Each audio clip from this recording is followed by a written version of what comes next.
Prime Minister Mark Carney went to Washington to try and reset relations with Donald Trump. Should he do the same with China and India?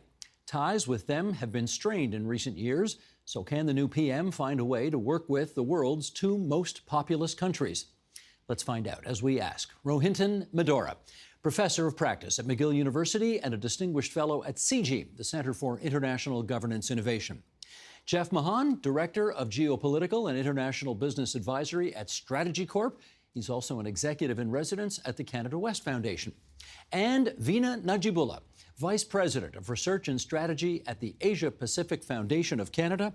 And we are delighted to have you three around our table here today at TVO for a very timely discussion about, well, you're all on the payroll now for the Prime Minister. You've got to give him some advice on what he's going to do with the two biggest populous countries in the world. Let's do a little background first. Rohinton, Canada's relationship with India has really gone south over the past few years. How come? So it has never been very warm, but the immediate story is that in mid-June of 2023, a Canadian of Indian origin by the name of Hardeep Singh Nijjar was gunned down outside a Sikh temple. In the ensuing investigation... In where? In Surrey, BC. There we go. In the ensuing investigation, it emerged that the Canadian side said that there was evidence of Indian official involvement in the assassination. Prime Minister Trudeau stood up in Parliament in September of that year to make that claim.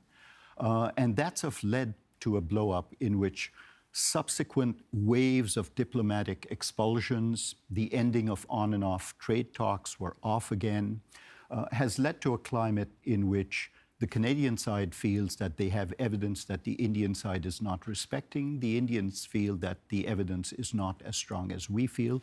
The evidence, by the way, comes from Five Eyes and other sources which we cannot hold to court. There are 4 suspects in custody. That trial's been adjourned on and off, and we will know when that proceeds just what the evidence is and what the real political fallout will be. So that's the story leading up to Mark Carney's taking over as Prime Minister. The Indian Prime Minister, Mr. Modi, put this on X after Mr. Carney took over. Congratulations, Mark J. Carney, on your election as the Prime Minister of Canada, and to the Liberal Party on their victory. India and Canada are bound by shared democratic values, a steadfast commitment to the rule of law, and vibrant people-to-people ties. I look forward to working with you to strengthen our partnership and unlock greater opportunities for our people. Okay, Vina, that sounds pretty good. What did you infer from it? Well, it is an extremely warm congratulatory message, and one that would be hard to imagine if Prime Minister Trudeau had won the election. I think it does show that India is signaling that it's interested in a potential reset in the relationship, that it sees this as an opening. But one shouldn't overinterpret a message, however warm that is, because there are serious issues that need to be addressed in the relationship, and the road to rebuilding the relationship is going to be a long one and will take a lot of political leadership on both sides and a lot of confidence-building measures on both sides. How do you interpret that tweet? Yeah, I think the reality is that when a relationship is rock bottom, you have only one way to go. But what I see this is a soft signal from the Indian side. Now, Prime Minister Modi regularly congratulates new leaders. And as Vina said, it would have been hard to imagine under Trudeau. I'd say actually be impossible to imagine. Wouldn't happen. Because, the way the Prime Minister stood up in the Parliament, that was a real big affront to India. They saw that as a loss of face. India is standing up in a new Asia and saw that as very disrespectful. And I don't think that there was any room for this relationship to improve under Trudeau. But there are many Canadians of Indian origin living in Canada. We're a natural partner, and I think the Indian side would like to see some steady movement towards progress. So the ball, or the puck, is now on Prime Minister Carney's stick. That is a very timely reference you made there, given we're in the midst of the hockey playoffs, in which case, let's get some ideas out there. Again, I'm putting you all on the payroll. Give the new Prime Minister, and in fact, just today, the new Foreign Affairs Minister, Anita Anand, some advice on how she can reset this relationship. Great. So I think there are a few things that can be done right away to signal political readiness on our side. The G7 is coming up. Canada has the presidency. We are in charge of who gets to be invited in addition to the actual G7 members. I think sending an invitation to Prime Minister Modi, who has been attending all of G7 meetings since 2019, would be a clear messaging from our side. This is in Alberta in June. Exactly. Okay. In addition to that, obviously, there are a few things coming up in June, notably the 40th anniversary of Air India bombing, a very significant event that in some ways is sort of at the heart of what has gone wrong in the relationship, and some political messaging around that, again, both from the new foreign minister as well as from the prime minister, would be critical. In addition, I think we need to see the reinstatement of our high commissioners. This is a relationship which for the last few months has not had our diplomats on the ground, and it's really difficult to move the relationship forward without the high commissioners. And Rohinton spoke to how that all came about. So bringing those back. In addition, we need to set up some kind of a process and a mechanism to deal with the issue of Niger. There is a precedent set by the US case, which was in the case India actually set up a special mechanism to look into it. Somebody was brought to justice and so on. So we need something like that. We need to basically figure out some kind of an off-ramp, a way by which we will handle this. There will be justice, accountability. And in the meantime, we need to continue with a number of what I call confidence-building measures. So having delegations from our CEOs, restart conversations around trade. You recall one of the casualties of this diplomatic crisis has been the pausing of a free trade agreement negotiation. Now more than ever, we need to do that, obviously, to diversify relations from the US. And then finally, there's a lot of opportunities on the people-to-people side at the universities. So there's a lot that can be built on. The opportunities are endless, but we need to start with some political signaling. And that's where I think Prime Minister Carney and the new foreign minister can be really helpful. Gentlemen, she took them all. I don't think she left you anything. Or maybe, I don't know. Rohinton, is there anything on that list, first of all, you disagree with? I wouldn't disagree with any of those. I'd say yes to all of them. I'd add to that it's not just the short run. We have to think long. I think part of the problem is that the countries have been thinking short. And so I'd add to the list the G20 summit that's upcoming in South Africa, where a larger group of countries discusses a larger set of issues on which Canada and India might find alignment. For example, the future of the WTO. For example, how do we govern new technologies? These are things in which part of the problem is we don't recognize how much India has come forward. Fifth largest economy, a major technological power, soon to be third largest. We have to treat and see India in that light. And so I'd end with the thought that it's not just all the things Vina said, and they're not minor, but to rethink Canada's place in the world, and in the process, deal in countries like India and indeed China, which we'll come to. Anything you'd add? Absolutely. I think I agree with everything I've just heard, but the one thing is political signaling is easy. We had a prime minister in the last government that made lots of press releases, but a little bit light on the following up and the substance. So we need to see concrete action, not just the political signaling when it comes to dealing with India. And there's a couple ways that can happen. First, I would say the low-hanging fruit is going to be when it comes to the economic affairs. So Canada pulled out of the EPTA, which is the Early Progress Trade Agreement. Canada and India have been, as you said, on and off trade negotiations for almost a decade or more, actually more than a decade. And one of the things we dealt with was, instead of doing this big comprehensive deal, let's focus on an early progress trade deal, get some nice sectoral wins that can immediately deliver for each country. But Canada pulled back from that. It's in Canada's court now to come in and restart those negotiations. And this would be great because, given our agricultural exports, the investments, and the need to be able to tap into that growing market. So that's one thing. And part of that, it means this notion of compartmentalizing. As Vina said, there's these very sensitive issues, particularly around this court case that's going to be continuing to unfold over the next little while, and it's going to trickle out lots of information. So we're going to need to be able to make sure that we can safeguard and parameterize the good aspects and not allow them to get drowned out by some of these more sensitive issues. And in helping to do that means taking India's national security concerns seriously. We don't now? I don't believe so. From the perspective of India, we certainly don't. Let me follow up on that with you, Vina. The issue of Sikh independence, the issue of Khalistan, these are problematic for every prime minister, particularly a liberal prime minister, which relies so much on the base of Liberal Party support from that community. How should this new prime minister navigate all that? It's a complicated issue. And again, it underscores the importance of political leadership. Jeff said, political signaling is only start, but we will really need political leadership. And I wouldn't underestimate how important it is the next few things that Prime Minister Carney or the new foreign minister say about India. So that is critical, especially on this issue. Because we have traditionally sort of taken the approach that this is a freedom of speech issue, this is a charter rights issue, and that is, of course, the case. But it's also a sensitive political issue for which something doesn't have to be illegal for us politically to say that's unacceptable or that's not in line with Canadian values. Now, you don't have to outlaw something to show that you don't agree with it.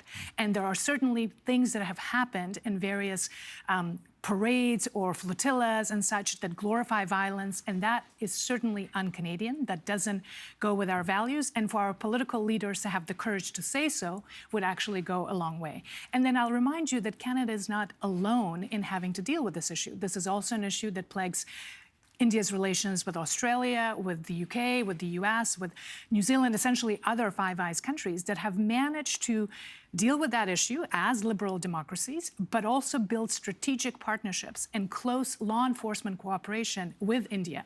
Now, it's taken time, it's not easy, which is why I agree with Rohinton that it's going to be a long journey, but it begins with a political decision that says the relationship with India is more important than just domestic politics, and that with a country that's going to be the third largest economy, that is already a major global power, we should not be reducing the relationship to this single issue. Do you think the current Canadian government understands that that's what's required?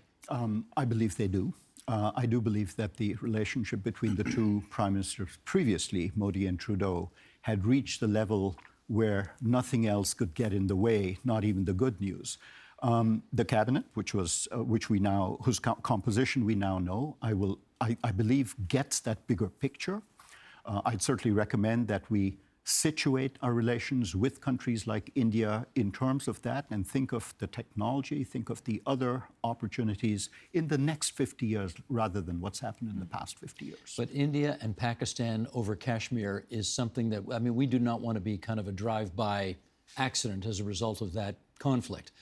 How do we avoid the added complications of all of that in terms of our agenda going forward?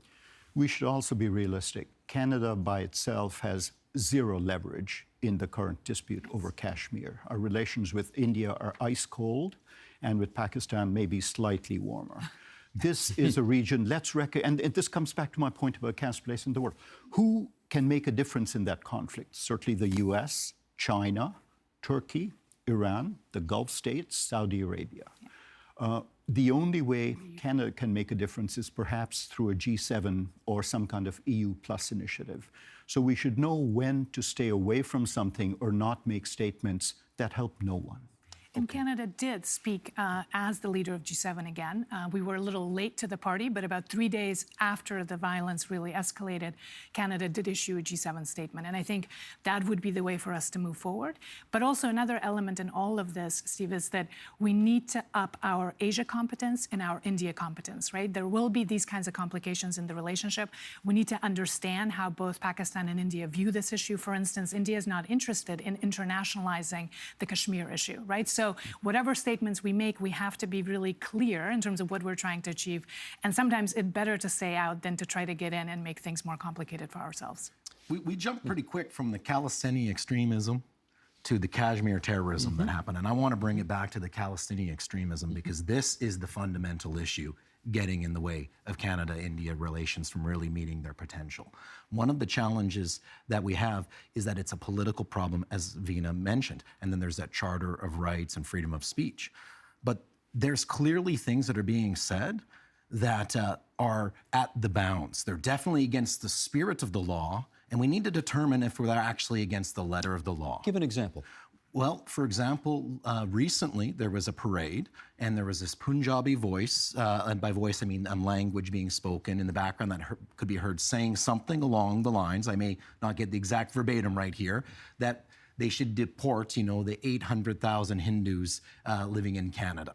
Now, to me, that sounds like we're at the precipice of hate speech.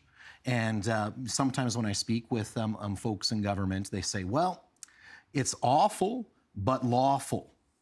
And I think we actually need to test the case and start moving to some of these instances where they're advocating political violence, they're celebrating, an extreme terrorist attack that we're going to have the 40th anniversary coming up. India. And because of the situation with the Khalistani extremism, first it was anti-India, then it became more the government, and now they're actually now starting to focus on Hindus themselves. And this is where we're getting into a really mushy area. And the last I checked is a charge doesn't mean you're convicted. A court interprets the law and the actions and make the determination. And it's about time we start showing that Canada has limits to free speech. I'm jumping in here because I know we could do more on India, but China awaits. Vina, recap the main events that have led to the souring of our relationship with China over the past few years. In 60 seconds or less. Well, that would be nice, but do what you need. I will try. So Canada was actually quite slow to coming to realization that China under Xi Jinping had really changed. Australia, Japan, US, other allies got there much faster, recognizing the China threat to national security and economic security. For us, our wake-up call came in 2018 when we detained the CFO of Huawei, Meng Wanzhou, and China retaliated by essentially taking 2 of our citizens hostage. That episode lasted for about 1,000 days and really represented the low point in our diplomatic relations. Since then, of course, we've had COVID and China's wolf warrior diplomacy when they sort of aggressively went and engaged with their stakeholders both in the region and outside. We've also had, obviously, the current crisis, the trade war, economic sanctions and retaliation, and then the whole chapter on foreign interference, which also went on for multiple years and months and basically demonstrated that the relationship with China was not just about economic opportunity, which was what really we were doing for about 20 years or so. It was all about deepening economic engagement, and that there was a lot more to that relationship, that it was much more strategically competitive in nature, that China actually also represented serious threats to our democracy, to obviously people who are living here who have roots in China, so transnational repression is a serious issue. And of course, now we're yet in a new moment where we can just continue with how we were seeing China, because China was named as a disruptive power. But of course, President Trump has now become a disruptor in chief, so we can't really. And in comparison, China's trying to present itself as a much more reliable partner. So I think we're at a moment where we need a new conversation, a public discussion about what would a made in Canada China strategy look like. As we shall get to. Here is what a spokesperson for China's Ministry of Foreign Affairs had to say about Mark Carney's win as Prime Minister and in the ensuing election. Quote, China's position on its relations with Canada is consistent and clear. China stands ready to grow its relations with Canada on the basis of mutual respect, equality, and mutual benefit. Rohinton, that's a bit of a different tone from what we heard from Prime Minister Modi of India, wouldn't you say? It is, and it is partly because, as colleagues have noted, the relationship between Trudeau and Modi was just so bad that this kind of signaling warmth made sense in the Indian case. In the case of China, China has many fish to fry internationally. Although India is a rising power, and we all respect that, China is already risen. It is part of the G2, and that's what is driving the world. So China is signaling that that China does not need Canada as much as Canada perhaps needs China. That shows in the trade figures, it shows in many facets. And the Chinese Foreign Ministry has never been known for its warmth. Well, I was going to say, there's no congratulations on your victories mentioned there. It's just, okay, we're here. We're ready to talk when you're interested and available. But it wasn't warm, was it? It wasn't warm, but it signals businesslike. And Carney, I think, has more business that he's transacted in China perhaps than India. And so there's a sense that we know you, we're ready to work with you, but there will not be smiles all around. It may not be warm, but this is China's version of a charm offensive. And if you actually combine that with all the statements that we're now hearing from the ambassador of China to Canada, they are signaling that they're interested in taking advantage of this moment and the bad relationship that Canada now has with the Trump administration to try to create a wedge between liberal democracies, certainly Europe, as well as Australia, Japan, and other allies that the U.S. has. I mean, China sees this as a huge moment of opportunity. Basically, this is the greatest gift that President Trump could give them, is to actually start a fight with all of its allies around the world. And China, of course, wants to capitalize on that. And they feel like they have all the leverage, so they don't need to be too warm, because we will need them anyways.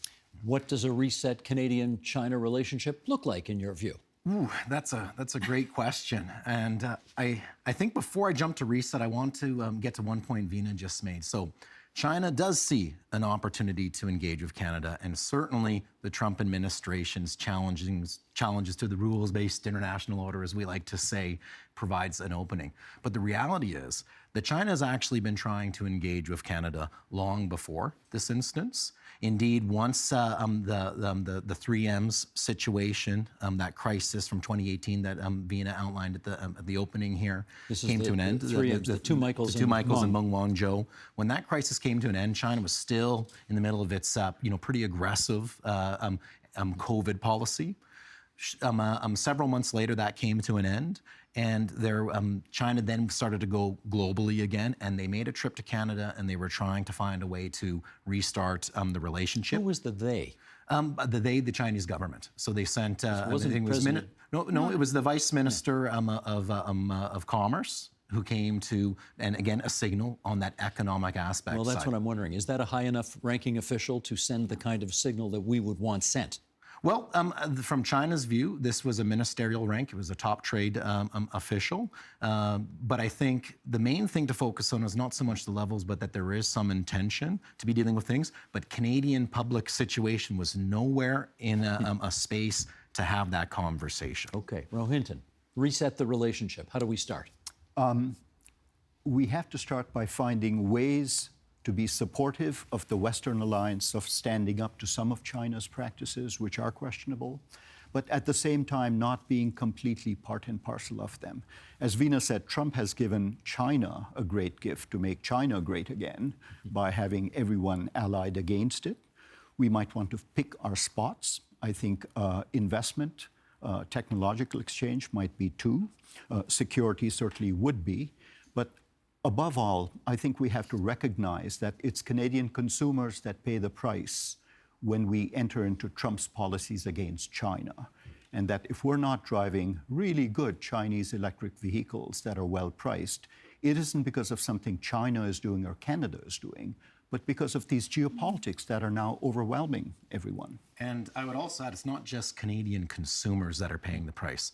I'm from Western Canada. I'm from a small town. I know a lot of farmers, and the farmers are being hit because the way that Canada rolled out its EV tariffs and steel and aluminum, it wasn't just, following the U.S. approach in terms of the tariffs. There was this inflammatory rhetoric that showed a lack of critical thinking on the government side, because they accused China of intentionally trying to undermine Canadian jobs. This was a no-no, and the government should have known better from diplomatic speak to not be going into that round. That made it very difficult to be able to have discussions on how to resolve this crisis. Fortunately, the Chinese government has sent a signal to Canada, and here's where that reset opportunity opens up. As part of their investigation into restrictive measures against Chinese companies, they outlined several avenues in which we could have discussions with. Most of them are political non-starters, but one of them is to enter into consultations to find a new consensus. So to restart this relationship, Prime Minister Carney needs to enter into discussions with China. Hey, we may not find that new consensus, but we need to have the conversation. Should he go there? Let me actually take a step back. And I think my colleagues are right that we do need to start high-level discussions with China. But the question has to be on what terms and to what end. And we can't reduce the relationship with China strictly to economic concerns. In fact, that is what China would like us to do. It would like to say, you know what, our economies are complementary, which is true. We sell a lot of the things that China wants, but there's a lot more to this relationship, including China's positioning on issues that we care about. Ukraine comes to mind right away in terms of China being a decisive and enabler of Russia's war of aggression in Ukraine. Taiwan comes to mind. Everything that China is doing in South China Sea comes to mind, right? So the relationship cannot be reduced just to the commercial element of it. It's important, but we're not in the same position that other allies are, like Australia, Japan, who depend on China for 30% of their trade, right? So they're in a much harder position. We trade with China. It's our second trading partner, but only at 7.6%, meaning that there's a massive gap between what we do with the US and what we do with China. And other trading partners in the region, through the CPTPP, the Comprehensive Progressive Trans-Pacific Partnership Agreement, they are becoming more important to us. So Southeast Asia, Japan, Australia, others. So I think we need to know that we're coming into this from a position of strength. We're not there on China's terms. And Chinese terms basically means, when they say that we need to have the right cognition, it means that we have to accept China's narrative about China's behavior, about China's objectives, and that anything that challenges that behavior is out of bounds.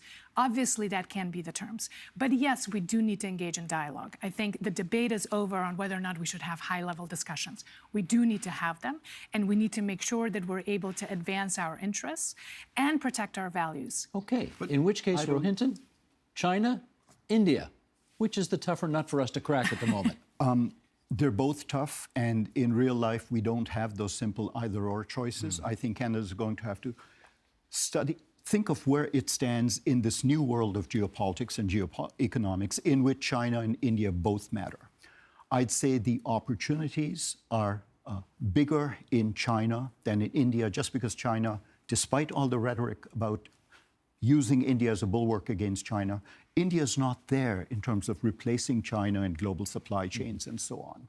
I also don't think that there's a risk with what Mark Carney said in a throwaway line in the leadership, in the debates. He thought China was the #1 risk to Canada. He did say that. I haven't heard anyone take him up on that. And that might explain the lack of warmth in the Chinese ministry statement as well.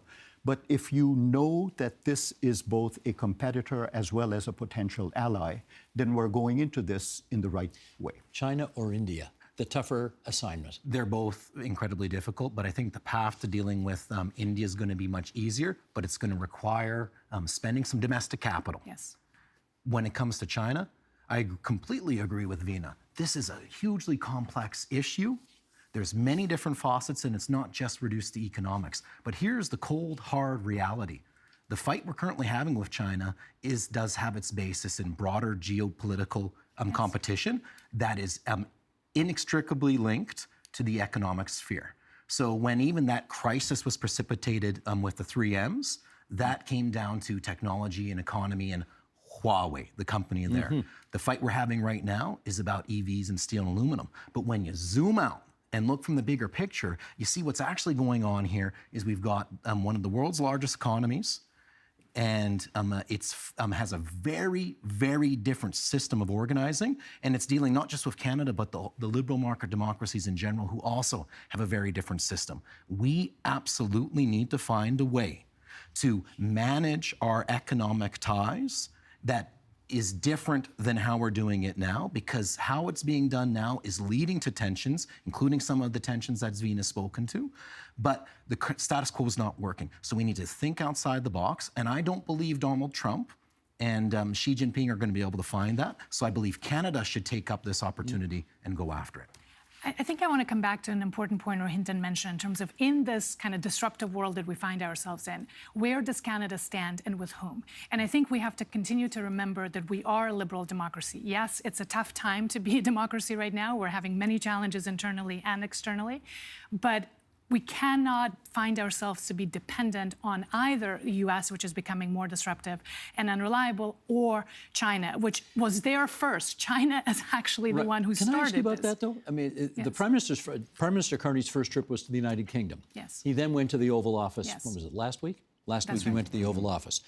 If you're India or China, and you are seeing the new Prime Minister of Canada make those two trips Yes. before sort of giving us a little sugar. Time, yes. Yeah. What are you inferring from that? Well, and first of all, we have to see India and China differently. Yes, we have issues with them, but they are fundamentally different. India is a democracy, a flawed one, but a democracy. And China is a one-party Leninist state, a techno-authoritarian state. They are fundamentally different. I think this equating of India and China is really problematic, and we have to take a step back. Because with India, I think we have a chance of rebuilding that relationship. With China, the relationship will be competitive and at times adversarial for the foreseeable future.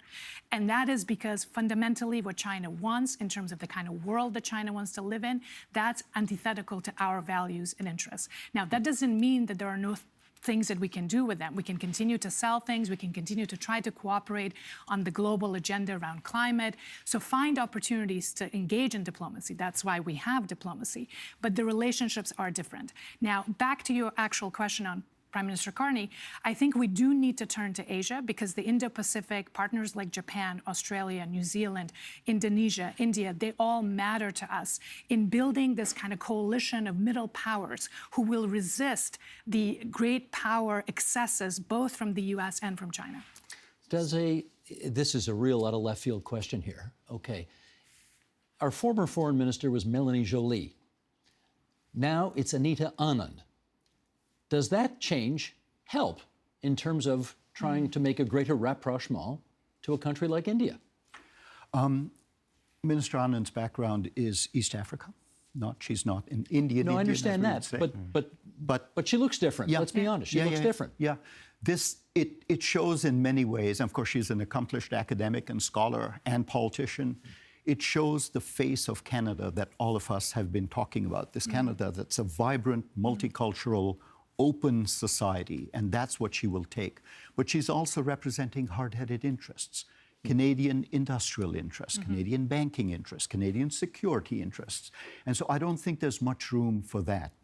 In terms of the reputations of the two, it's early to say, but it strikes me that both Mr. Joly and Anand were not the problem.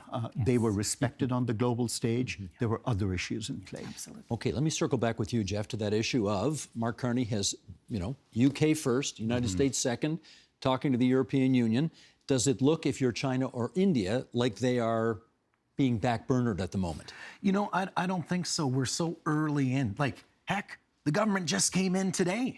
So, well, while we may have had the election, but the caretaker convention was still in place. Yes. So, of course, Prime Minister Carney's first visit after winning the election had to be the United States. That's our closest partner. And even though we've been treated pretty poorly lately, the United States is destined, whether we like it or not, to be our #1 security and economic partner.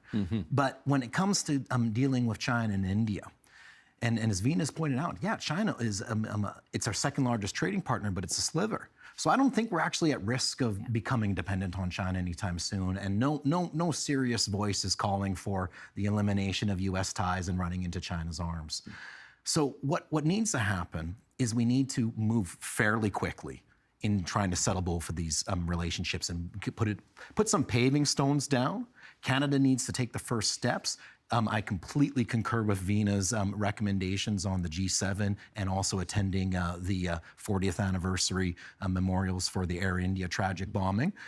But when it comes to China, we need to also quickly take them up and engage those discussions. Let me give the last word here to Vina on what should the new foreign minister's top priority be as it relates to India and China now that she's got the job? That's a big question. I think the G7 does provide us with an opportunity. So I think really getting behind that agenda and supporting the Prime Minister and having a successful event and building up towards it in the next few weeks by making phone calls to all her counterparts. So engaging with India. Minister Joly had a really good relationship with her Indian counterpart, Jaishankar, and even Wang Yi from China. So I think establishing those personal contacts are going to be important. Beginning to speak about what Canada wants to see happen, particularly not just with Europe and the US. I think there is a a danger for us to be seen too focused on the Euro-Atlantic relationships. We do need to now look at the Indo-Pacific and other parts of the world because they also matter. And just the final point on what Jeff was mentioning, we are not going to be over-dependent on China writ large, but there is a risk of becoming over-dependent in critical issues. And when you sell 63% of your canola to China or over 90% of your seafood to China, you are vulnerable. And there will be pain when China exercises coercion like they've done now. So I think we need to be smart, we need to be strategic. This is going to be a really tough few months for anyone in that job, and now we know it's Anita Anand. And it begins by establishing relations and speaking very clearly from Canada's interests, from a position of strength, because we have a lot to offer ourselves and the world. And I think that's something that we have to remember. Often we sort of, this is a scary moment, right? Our relationship with the US is crumbling or changing. So it's easy to sort of feel overwhelmed. But I think there's a lot that we can bring to the table when it comes to setting new norms around AI, when it comes to climate agenda, when it comes to even looking at what new security architecture is going to be like for NATO or for the Indo-Pacific. So I think it's an exciting time as well as a challenging one. I'm sending a bill to the PMO for this excellent advice that you have all offered, particularly to our viewers and listeners here today on TVO. Jeff Mahon from StrategyCorp and the Canada West Foundation, Vina Nadjibulla, Asia Pacific Foundation, Rohinton, Medhora, McGill University, and CIGI. Great of all of you to be on TVO with us tonight. Thank you. Thank you.